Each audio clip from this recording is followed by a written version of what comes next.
Pemirsa, akhir 2023 menandai penghujung pemerintahan Presiden Joko Widodo. Visi Indonesia Emas 2045 menjadi salah satu warisan pemerintahan saat ini. Siapapun pemimpin yang terpilih nanti. 22 tahun ke depan, Indonesia akan merayakan 1 abad kemerdekaan. Banyak yang optimis bangsa ini akan mencapai kejayaan. Walau narasi negara gagal tetap bermunculan. Pada Oktober tahun ini, lembaga survei Populix memotret indeks optimisme generasi muda pada 2023 dengan skor rata-rata 7,7 dalam skala 1 hingga 10. Visi Indonesia Emas 2045 telah dicanangkan pemerintahan saat ini. Indonesia ditargetkan menjadi negara maju berpendapatan tinggi saat peringatan 1 abad kemerdekaan nanti. Visi negara maju berpendapatan tinggi dicanangkan pemimpin negeri. Namun, banyak yang mengkritisi karena ada beragam persoalan bangsa yang lebih membutuhkan solusi. Benarkah menjadi negara maju adalah sebuah visi atau tak lebih dari sekedar ilusi? Negara maju, visi atau ilusi adalah tema pembahasan kita minggu ini.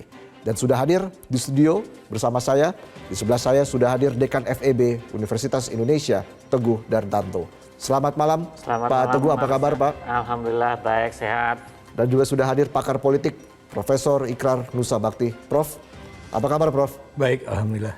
Dan juga ikut hadir bersama kami, bergabung di Visi Negarawan kali ini, pegiat kajian konstitusi, Pak Sukidi. Selamat malam, apa kabar Pak Sukidi?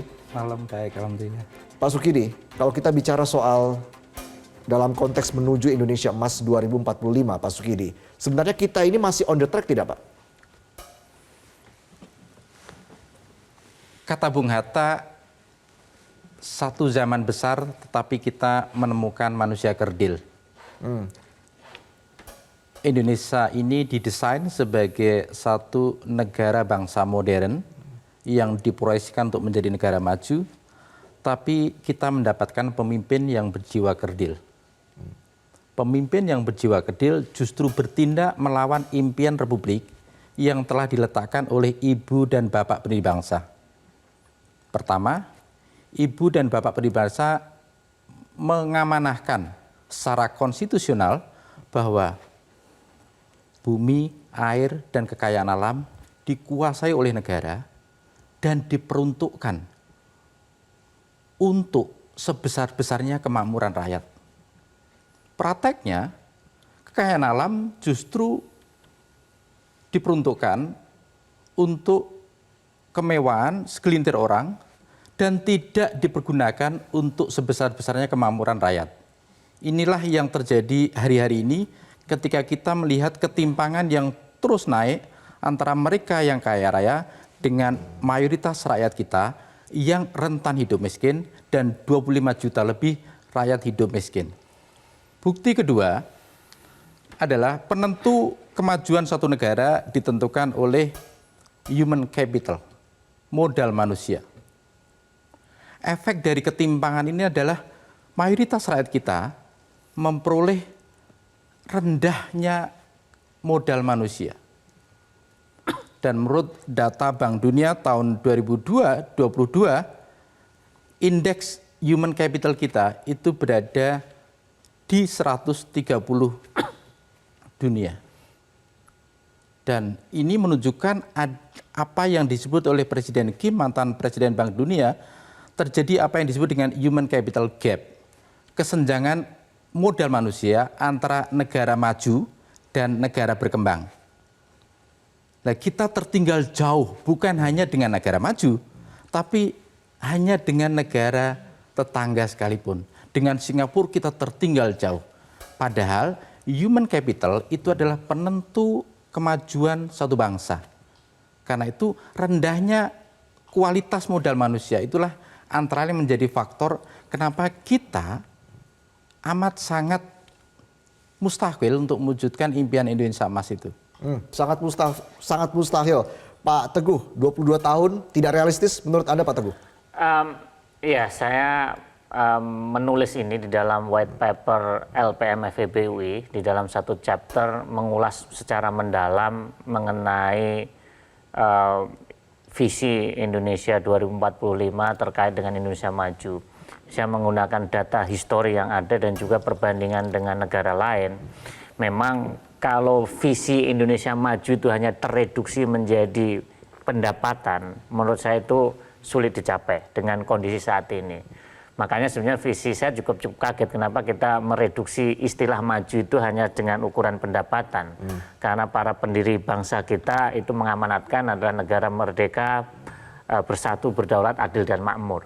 Nah, berdasarkan data-data kami memang menunjukkan kalau dengan pattern yang seperti sekarang ini, tanpa ada loncatan yang luar biasa, itu agak sulit tercapai dengan mimpi pendapatan per kapita yang cukup tinggi tadi. Karena kalau kita melihat sejarah atau perbandingan dengan negara lain, pertumbuhan ekonomi kita di Indonesia itu kita pernah 7,5%, rata-rata itu hanya terjadi di tahun 69 sampai 79. Itu awal-awal Pak Presiden Soeharto, karena kuenya masih kecil, menumbuhkan kan besar. Tetapi tahun 80 sampai 1996 itu rata-ratanya 6,4%.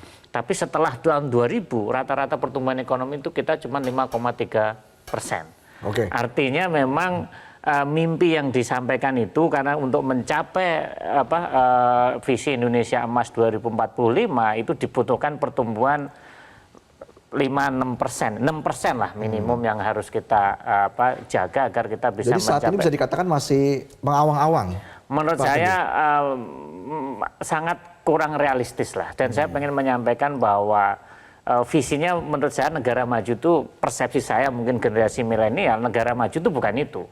Bagi saya negara maju itu adalah negara ya pendapatannya naik tapi mungkin nggak setinggi itu, tapi saya lebih condong bahwa negara maju itu adalah ya sejahtera, dalam arti mungkin kita cukuplah mungkin 2 kali dari sekarang, tapi harus ada ekonominya adalah resilience, adil, dan juga berkelanjutan. Itu artinya kalau ini, saya. Prof. Ikrar, ini maksudnya negara maju di kayangan atau di alam mimpi atau seperti apa nih Prof. Ikrar? Kalau Anda lihat dalam waktu 22 tahun, Pak Teguh, Pak Sukidi mengatakan ini tidak realistis, apalagi tolak ukurnya pendapatan, Prof. Ya, jadi memang agak sulit ya. Kenapa agak sulit? Tadi Dr. Teguh sudah menjelaskan mengenai bagaimana human capital kita ya, kemudian keadilan dan sebagainya ya.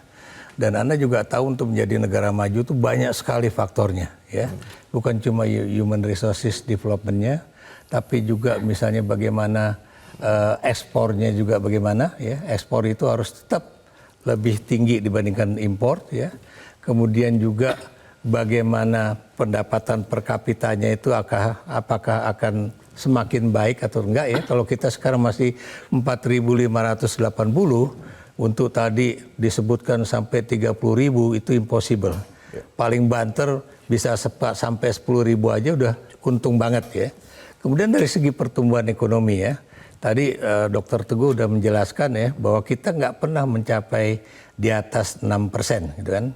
Di zaman SBY itu paling tinggi kalau nggak salah 2007 ya, itu 6,9% ya. Tapi Dr. Teguh kan sudah mengatakan karena size-nya masih kecil, dinaikkannya gampang. Dan di era awal pemerintahan Jokowi itu mimpinya beliau adalah Indonesia akan naik pertumbuhan ekonominya menjadi 7%. Ya. Dan jangan lupa beliau mengatakan kalau 7% nanti anggaran buat pertahanan negara katanya akan meningkat ya. Buat saya waktu itu loh, kenapa angkat tentang anggaran pertahanan negara bukan kemudian anggaran buat pendidikan, anggaran untuk kesehatan, anggaran untuk kemudian membangun kekuatan ekonomi ya. Dan kalau Anda juga tambahkan lagi ya, itu kan Teten Mas Duki pernah mengatakan kalau kita mau menjadi negara maju itu paling tidak kita memiliki 4% penduduk Indonesia yang menjadi entrepreneur. Ya, tapi entrepreneur ini kan juga bukan entrepreneur esek-esek gitu kan. Jadi harus ada pemerataan mengenai entrepreneurship itu ya. Kita masih cuma kalau nggak salah katanya angkanya cuma 3,47. Nanti biar Dr. Teguh mengatakan yang benar atau enggak. Dan Anda tahu Singapura sampai 8,6. Malaysia kemudian juga negara tetangga yang lain itu rata-rata udah di atas 4% ya. Nah kita ya itu Presiden Jokowi cuma memberikan mimpi saja untuk kemudian katanya mau membangun UMKM, mau meningkatkan kapasitas UMKM, mau menyerap dari produk UMKM oleh KL ya, kementerian dan lembaga, dan itu cuma omongan terus. Tapi dalam realisasinya boleh dikatakan tidak terrealisasi sama sekali, ya. Apalagi kalau kita bicara mengenai pendidikan, ya. Pendidikan itu kan macam-macam. Apakah itu misalnya fasilitas pendidikannya, kemudian biaya pendidikannya, ya. Dan Anda tahu biaya pendidikan di era Jokowi ini makin lama bukan makin murah, makin mahal, ya kan? Apalagi dalam 5 tahun terakhir ini. Nah, bagaimana kemudian kita bisa mau menjadi negara maju kalau kemudian jumlah doktornya juga masih sangat sedikit, ya, mungkin terkecil di antara ASEAN 5, ya. Kemudian juga ekspornya itu juga masih belum menunjukkan ekspor yang benar-benar produk bisa dibanggakan lah. Kalau saya bisa berani mengatakan, ya, mungkin Dr. Teguh bisa menyalahkan saya atau tidak, kita ini masih seperti Paul Keating menyebut Australia sebagai the banana republic, ya. Apa yang disebut the banana republic itu ekspor yang kita barang yang kita ekspor itu sebagian besar masih raw material ketimbang produk dari sebuah industri manufacturing. Karena kenapa saya berani mengatakan demikian? Karena produk manufacturing kita bukan makin meningkat, tapi industrialisasi malah makin menurun. Jadi itu yang menyebabkan saya termasuk orang yang agak pesimis itu akan tercapai. Tapi jangan kemudian kita mengatakan bahwa kita nggak ada lagi visi mengenai masa depan. Tapi itu tadi, ya. Jadi yang jelas untuk menjadi negara maju kita harus punya stabilitas politik dan keamanan yang tinggi, bukan karena adanya kekuatan angkatan pertahanan ataupun keamanan, ya. Tapi benar-benar dirasakan oleh rakyat, benar-benar kedaulatan rakyat itu ada, benar-benar keadilan sosial itu ada, ya. Salah satunya adalah ketahanan ekonomi tadi, ya, Prof. Betul. Nanti kita akan bahas lebih lanjut lagi terkait dengan hal itu. Kita jeda dulu, pemirsa. Visi Negarawan akan kembali sesaat lagi.